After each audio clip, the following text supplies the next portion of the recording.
Hey everyone, welcome back to the channel. So here's another deck profile update for you guys today. This time it's on my heroes again. So I went back to change it up quite a bit actually, now that I got all the staples that I was looking for this strategy. So I guess you could say my last list was more or less a temporary list. But thankfully, like I said, I got everything I want. And yeah, now this deck is a lot stronger than it was before.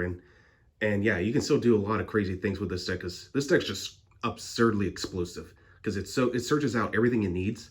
And it can easily turbo into Destroyer, Phoenix, Enforcer, which is already an impressive card by itself.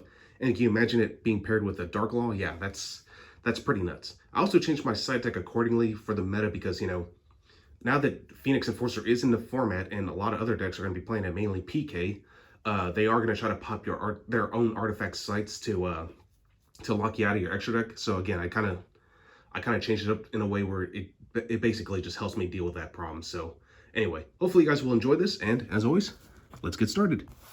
All right, so main deck is 40 cards. Starting off with 3 copies of Vision Hero Vion. I feel like this is the best normal summon of the entire deck, simply because he's just more resource efficient. It's a 1-card Phoenix Enforcer, and even if you already have a way to go into it right away, it also helps you, generate more advantage by sending cards like Shadow Mist to the grave to get another hero into your hand, and the fact that it banishes a hero monster from the grave in order to add a polymerization. Yeah, Vision Hero Vion, yeah, it basically does everything you want. And plus, if you're worried about cards like Effect Veiler or Impermanence, you can just simply activate Mass Change if it's already in your hand, and just, the target misses, and you just go into a Dark Law right away. And sitting on a Dark Law is already powerful enough as it is. So, yeah. Next, 3 copies of Vision Hero Ferris. It's one of your best extenders of the entire deck. And it does lock you into heroes, but that's still not too bad. It gets you access to your increase, and then from there you can just, tribute a hero monster with increases effect, which actually comes to our next card, increase, and just summon out a Vion that way too. So like, if you don't want to waste up your normal summon and you don't have Vion in your opening hand, you could just simply go into this combo. So yeah, and increase is just one of, because it is a brick, and I don't really want to see this card at all. At times I do see it, but even if I do see it, there are ways for me to still work around it. So it's not the end of the world, honestly. But that pretty much wraps up the Vision Hero package. Moving on for our elemental heroes, 2 Shadow Mist.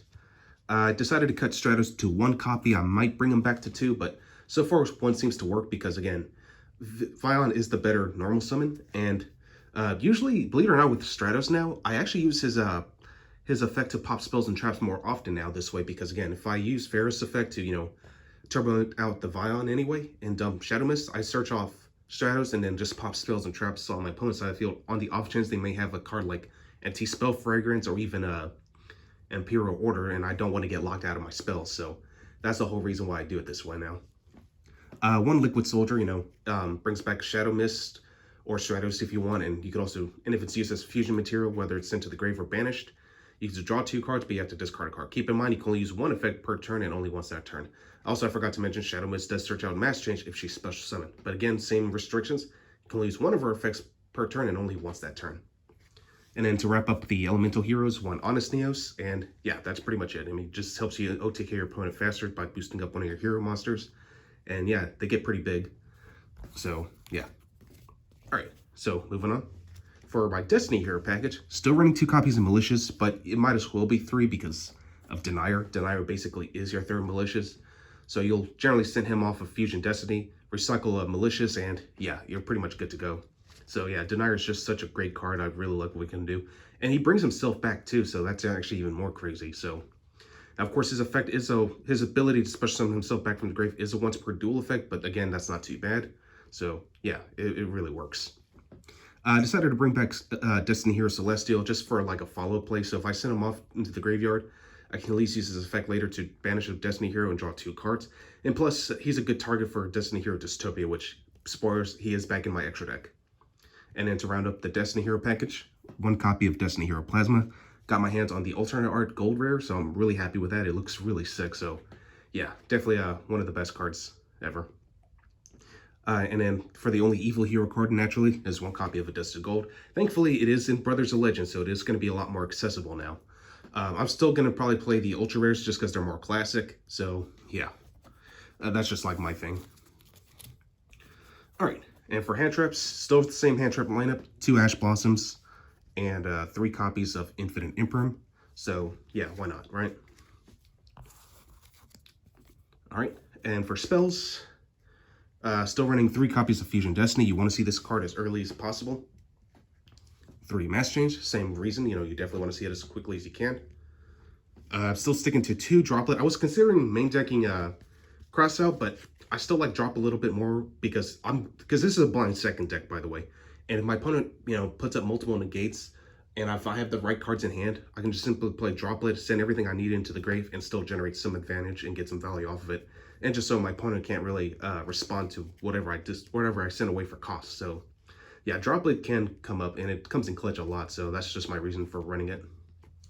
Next, 2 copies of Triple T, since, if I get Ashed or something, I can just play this and still draw 2 cards.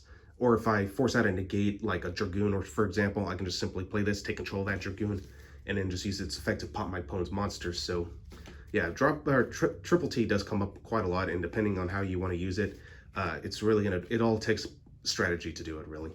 And to go along with that is 1 copy of Called by the Grave, 1 copy of Hero Lives, still limited, sadly.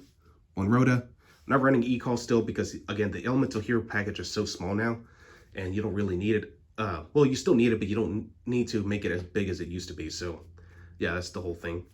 1 Foolish Burial, just basically a 4th copy of Vion.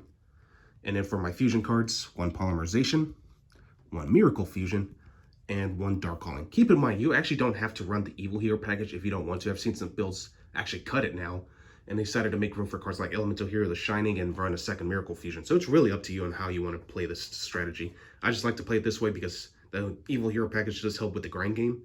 And yeah, it's just, it gets pretty nuts.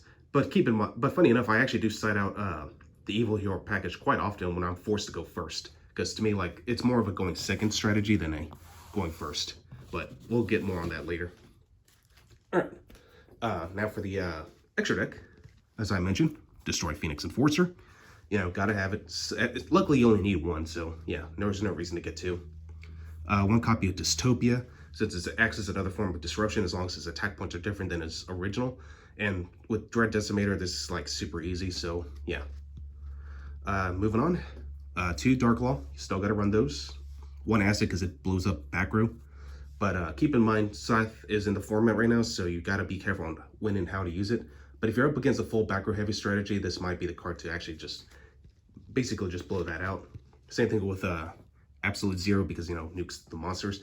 Now, because of the new master rules, if it gets bounced back to your extra deck, it cannot resolve its effect. So it has to actually hit the field or has to hit the graveyard or get banished in order for its effect to resolve now. So for those who need to know it, just look up the current master rules and it'll kind of explain all about it. But anyway, moving on. 1 Elemental Hero Sunrise to get access to my Miracle Fusion. And there's another Miracle Fusion target, Elemental Hero Escorido. So yeah. And then to round up our fusions, 1 Trinity, because, it can OTK your opponent very quickly, and the fact that its attack points double on the turn it's summoned.